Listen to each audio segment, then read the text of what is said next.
Hello and welcome to episode 18 of Business Nuggets by Martwayne, a podcast series of short tips that would help you kickstart or run and grow your business and also help you on your entrepreneurship journey. My name is Tokwe Williams Adeumi. I'm an entrepreneur, a fashion professional, a trainer, an author, and a business consultant. I run Martwayne, a training and consulting outfit set up to help you turn your passion to profit and into a viable business. In today's episode, I'll be sharing my personal experience on how my search for knowledge in a new field as a result of my career change sparked the beginning of a remarkable journey. I posted a video years ago on my YouTube channel at martwayne.com where I listed out the steps I took on my journey from accounting to fashion and also into entrepreneurship. Visit youtube.com/martwayne.com, that is DOT, so Martwayne DOT.com.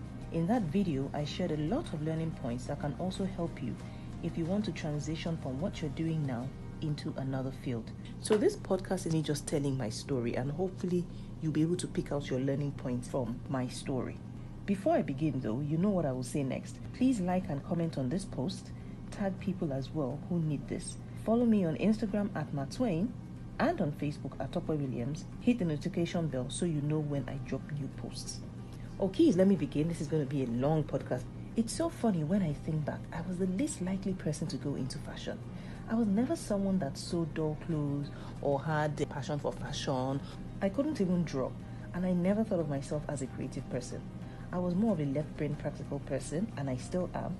So all my creativity and every single thing I know today with respect to fashion, I learned from scratch from my fashion school. Don't get me wrong though, everyone has some form of creativity in them. I mean, if you get up every morning and dress yourself up, you have to put your creative juices at play. I say this because many people chat me up asking if they can go into fashion because they are not creative. If you're listening to this, trust me, you will be fine. It can all be learned. I learned it all from scratch, and I have also taught many people how to do it. There is a design process in fashion design, and if you follow that process, you will be fine. It might not come easy to you, and it's okay. If all you do are t-shirts, then you are still a designer. You don't have to come up with couture or avant-garde clothes to consider yourself a designer. As long as you can create a concept and get a team together and bring that idea you have to fruition, then you're a fashion designer, even if all you do is design jeans or t-shirts or even underwear. But back to my story. One day, my tailor who had been sewing for me and my family for years wrecked my clothes. She had just made clothes for me the week before, and they were good. This week, she made clothes and they could barely fit a full-size Barbie doll, and I was just upset. I told her, listen, I will go and learn this thing and come back and teach you. Funny, when I tell her this story, she says I need to give her a medal because she's responsible for the new direction I took. And truth be told, she's probably right, because if it wasn't for what she did then, I wouldn't have ventured into the fashion industry. So yeah, she is responsible for it. So just like that, I made my mind to learn how to sew. I started my search for a fashion school in Lagos. I went to one in Mushin, I think it's Mushin, yes. I won't mention the name, but it was a popular one that kept coming up on the internet. After 2 lessons, I decided the place was not for me. I couldn't find any other information on fashion schools in Lagos, so I decided to look elsewhere, which was outside the country. When I decided on outside the country, I started telling my colleagues because I knew I had to resign. I spoke to quite a few of them. I believe the first person I spoke to them was Grace Kefas. By the time I finished talking to her, it went beyond just me learning how to sew. I realized that what I actually wanted to become was an image consultant, and the plan was also to now make the clothes for people. And I had never really thought about it before I spoke to her. After that, I started speaking to more people, and I realized that, okay, this idea of mine could actually evolve into something bigger. So I started doing a lot of research, and I settled on South Africa. Why South Africa? Well, it was cheaper. The exchange rate was way more favorable than Europe or America. And also for my experience with working at LGE, where we were into student recruitment into UK universities, I realized that it would be easier for me to probably get a visa to South Africa than a visa to the UK because I didn't have any experience in fashion. I remember then, if you didn't have anything related to the field you were going to, chances of getting a visa were slim. And that was another reason why I focused on South Africa. So the question now became, which school will I attend? A school in South Africa that seemed okay from what I had seen on the internet. It was in Cape Town. I remember that a friend of mine, Kari, was visiting, so I asked him to help me check it out. He did, and he came back with some CDs. I was so excited. I called the school and emailed telling them that I was ready to pay the registration fee. But something really weird happened. They insisted I had to visit in person and compare their school with others in the area. I remember telling them then that I didn't care, but they refused.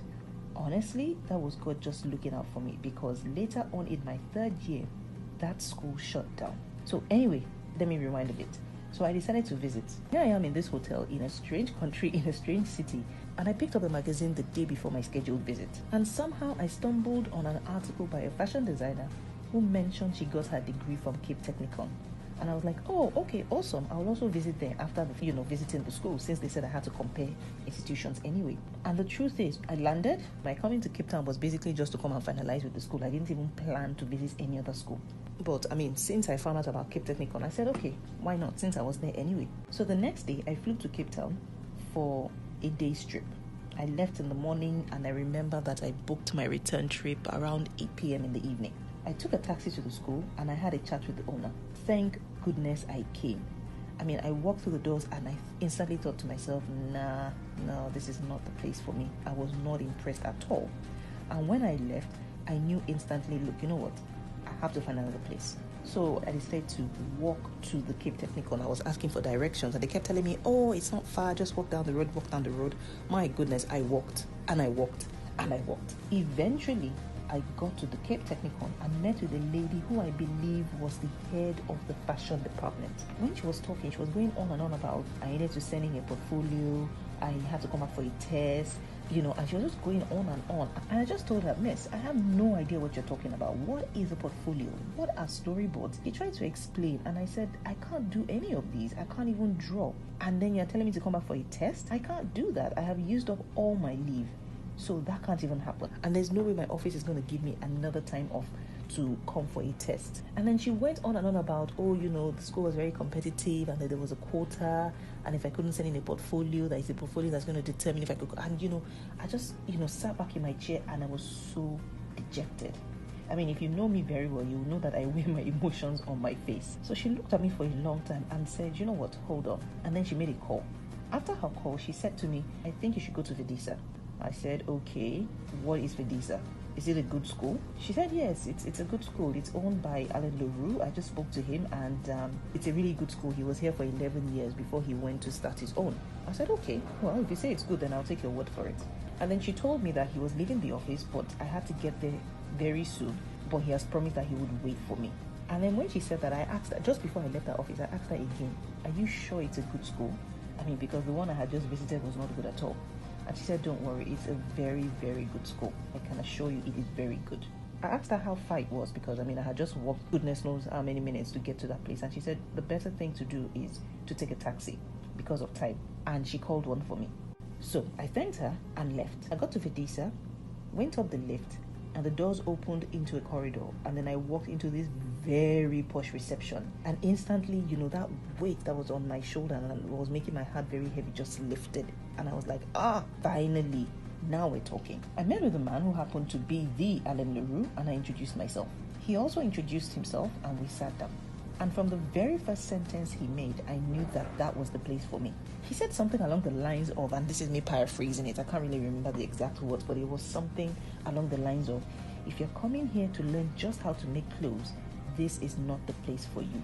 You are in the wrong place. However, if you want to become a fashion designer and learn about what fashion is all about, then that is what we will give you at Fedisa. And that was it for me. Finally, someone who was speaking my language. And then soon after, he also started with the whole, we need your portfolio, you need to do this.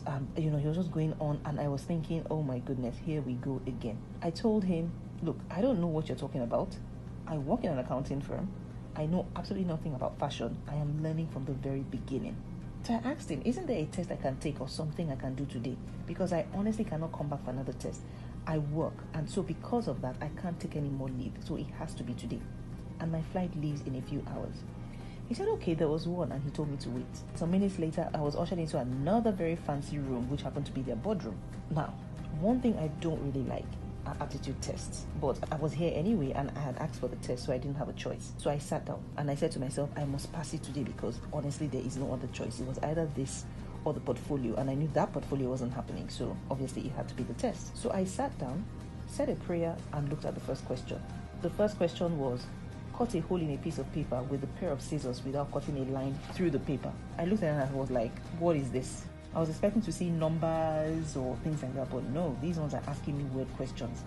I looked at, was it the second or the third question? Choose the colors that go well with these colors.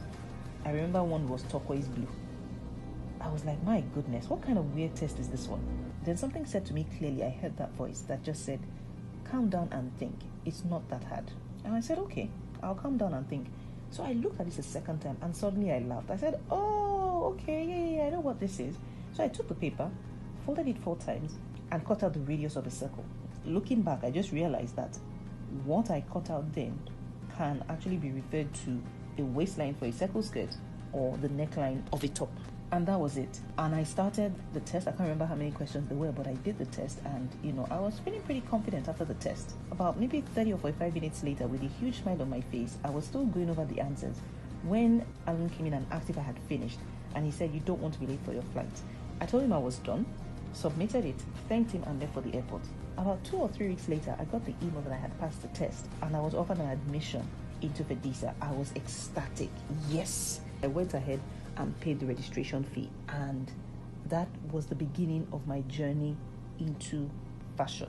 So I made my decision to learn how to sew in November 2005. I finally left for fashion school in February 2007. As that when I applied for the study visa, I had no idea who was going to pay my fees, but I'll leave that story for the next podcast, so watch out for it. I'll drop it in a few days. My name is Tope Williams Adeomi, and you have just listened to episode 18 of Business Nuggets by Martwayne. Thank you so much for listening, and have an excellent day. Cheers.